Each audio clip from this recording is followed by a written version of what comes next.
Salam alaikum wa rahmatullah. Hey, Guinée Conakry, pays Gotlogo, c'est un autre pays. Allez, pendant que Guinée, betata mama ti mama mun ko do jibina solo mabbe jibina do mabbe jibina do kambe kadi itno be mbudi mun déposer fi affaire no be hebeda do en carte d'identité nationale hani ni be anda ko hono du woni be anda si be hetta sino encore si du wali noma pendant ce temps do be go be anda ka ko honto be jibina er non ko honto be jera er non fi ti notoriété fi tum yidugol ambiance yidugol holitagol ministre de l'agriculture et de l'artisanat kañum jiba jakiten amara en ainsi de suite be fo be yehi be ama be célébra wo fi yimbe dido acteur be et actrice be man acteur jo américain jo kañum ma be nguma ko wo fi ben hibe jeti nationalité lagin dum hibe wat olen ambiance nodi o télévision ji bon vraiment tellement que quand tu as une ligne à te mettre dans vidéo on là on se va de merde inchallah. Deux stars hollywoodiennes, Jonathan Major et Megan Good, ont officiellement reçu la nationalité guinéenne lors d'une cérémonie présidée par les proches du président guinéen, le général Mamadi Doumbouya. En retour aux sources pour ce couple qui a découvert ses origines guinéennes grâce à des tests ADN. Désormais, tous les deux, nous pensons que vous êtes les dignes, vous êtes parmi les dignes fils et dignes filles de cette Guinée pour représenter notre pays. Le drapeau rouge jaune vert partout dans le monde. Cette citoyenneté marque le début d'un nouveau chapitre pour ce couple. Jonathan Major, connu pour ses rôles marquants dans The Five Bloods, Lovecraft Country et son interprétation de Kang le Conquérant dans l'univers Marvel. Il a promis de mettre son influence au service de la Guinée. Je tenais simplement à vous remercier de nous avoir accueillis à bras ouverts, de tout l'amour que vous nous avez témoigné, de votre soutien et de vos sentiments. C'est bon d'être ce soir. Nous sommes d'autant plus encouragés à venir ici, à revenir chez nous, à aider de toutes les manières possibles. Mettez-nous vraiment au travail. Selon le ministère guinéen du Tourisme et de l'Artisanat, Jonathan et Megan visiteront les sites esclavagistes de la région de Boké avant de quitter le pays. Alors, on est dans la vidéo de vraiment, la Guinée quoi, la Guinée. Vraiment, voilà. Wala na yini daga video dole wo kambe do ko wadi be andi wo be ko be jogi origine Guinée wo ko test ADN do test ADN. No vraiment Manson Zili ko kalfa kon wino ko tulla Guinée do. Plus c'est gros, plus il croit. Donc do imaginer.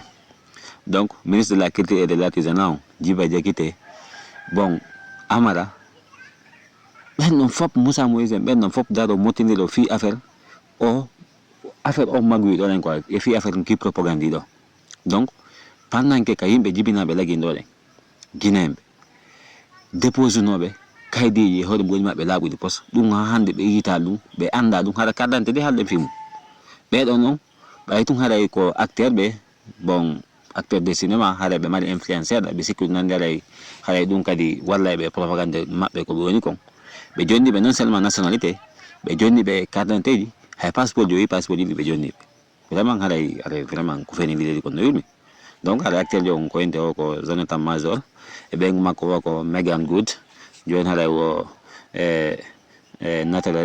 naturalisé guinéen reçoivent des passeports diplomatiques et puis un passeport simple de be jonni be c'est des passeports diplomatiques passeport diplomatique be jonni donc passeport diplomatique non haray non pour be anda be haray donc ko do hendade dum ko wonbe ka tobe ka gouvernement wonbe ka posti tobe be ka ministère li bon be président on parti bon men ko sifana ben do hendade passeport diplomatique on be lo kambe dilo be joni be non seulement be joni be kaydi juko be do hendade ko fop lagin do ko guinéen be go wada tambudi be ya high school wadi 500,000 be itna be 1 million fitu nandala escort to be bon daro ina hada fils afala ya ko fo neni info woni lani be do kambe fitu haday be tani ni haday be dumande be walla be propagande mabbe ko be jokkon e fi nan dara ko anda be seda ko acteur be haday ainsi de suite donc bon be dara be yana be passeport diplomatique bon be nuwo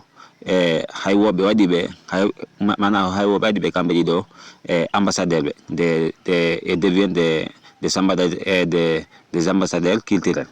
Donc vraiment dit vraiment c'est une autre chose. Voilà, la Guinée a vécu ses étés du 9 janvier 2026, un moment d'une portée à la fois symbolique, culturelle et stratégique. Le pays a accueilli des grandes figures du cinéma hollywoodien, Jonathan Major et Megan Good Major. En visite officielle sur le sol guinéen, cette initiative portée par le ministère de la Culture et de l'Artisanat en partenariat avec CBC Worldwide Communication s'inscrit pleinement dans la dynamique des diplomaties culturelles et de repositionnement de l'image de la Guinée sur la scène internationale. À travers le branding Guinée, la Guinée fait. Moment phare de cette visite, une soirée culturelle privée de haut niveau organisée sur le site de Basikolo. Non, devenu non vraiment. Fitu wala metiko bedo leng undo di mapping kaidi di mapping passeport di mappe passeport diplomatique et ainsi de suite. Organiser na fête privée comme dogal ko minen jelu finance fi affaire o magulen fi affaire o yango do fi tu jama yi in lagini ko ni vraiment xale na yulmi c'est pas possible. Bon et puis kadi faut que la yulmi de ko capable mappe la présidence de la République, mana pas de présidence de la République, be publie en plus de 55 photos. Qu'on fait un soirée là. Bon, Moussa Moïse nous tire des maps, Djibain, Amarin, propagande mignon, c'est une propagande de grande avril peut-être organisée. Vraiment nous quoi. Voilà, nous fait plus de 55 images mignons. Haray, wodi ko be wat non rek. Bon, wodi be adu be go jogiti be tambour. Kuda be dum wobe no amana be dumanna be fonki be mignon. Guinée be hodi be don ben dia be don be mu dia do len. Doit be profit des ressources yi ko woni lendi ben hibe abandona be ati da hore mabbe. Donc ko wudi ko jall mabbe de ya encourager la wobe go woni be yasi fi hada ben non nandere sigol hada ben nandere woday ka holliri lagi do le fi affaire do kan propagande kin dire vraiment hada min do malini min rul vraiment min demi wallahi yulma nga fa iti quoi billahi wallahi ta'ala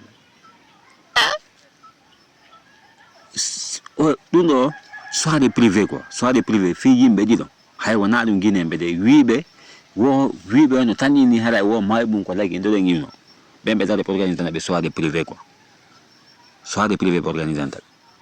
Donc be dalo dum kadi wala kadi magwinki be wiabe wona lami ben fop batti be lam ben e be ka kilti fop daro ya hira amude fi dum no amadon den duman na lejo non ko dum ko togbe lami lendi yimbe sulalbe yimbe be ananda horema bon no lagine bay tum intellectuel be hanno be lamal be lamaki bon alla jali be ken jodi ke ha bandi woni yeso men bandi lami ken hindo voici le résultat.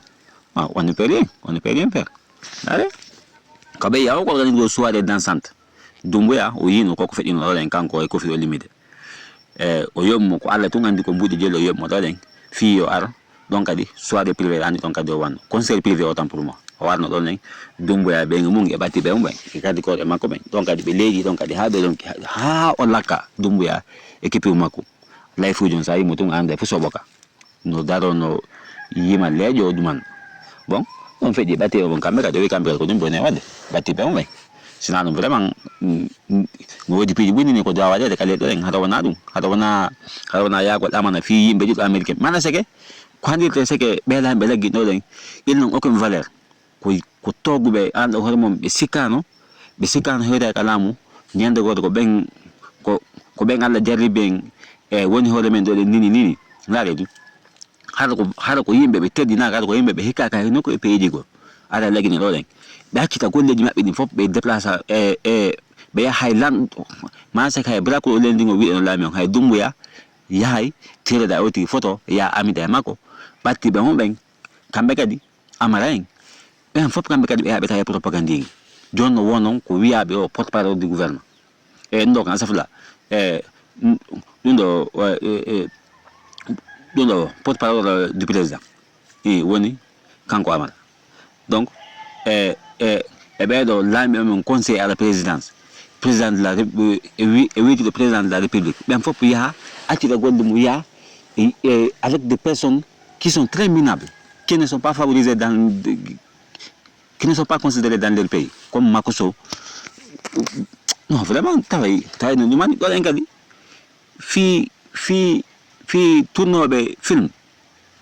Hay be anda ka parce mi wani mi bedo wallahi mi wani be mi anda be be langan be haysi tourni film langan da be hebali role di ana da horma ko tawata jama wa be anda au niveau international. Min do mi anda bedo. Comme découvre bedo dido ko à travers que o propagande ma bedo. Bon, be on a un niveau ka be actuel be ondo. Bon, kono be ari be yeti débloquer des millions. Be organiser soirée privée, be yoni be kaydi mabbe. Pendant que nini no de won be ya de déposer kaydi lagi lo. Ya hay déposer ngoko problème. Aya be dalo be na ma ya hay dalen da bandiketa. Dab andiketa. Harle be won be landa ni kaydi fa pala be andi ko do be jibina. Solo mabbe ko do jibina, bay mabbe ko do jibina, onda mabbe ko do jibina. Be dabak eto be kaydi ko be da be ko fop. Hara dum kadi pour be hebu kaydi mabbe din be hetu kaydi mabbe din hala c'est tout un problème yo di côté là be won be lagi ni tonden wo no dan ho mabbe buli double ko décembre 2024 wo mabbe dépose no hani be tal kaydi mabbe din be anda sili woda ka si ba mais si na ba no dan ho go kadi ça fait des mois 9 mois 8 mois 10 mois 7 mois.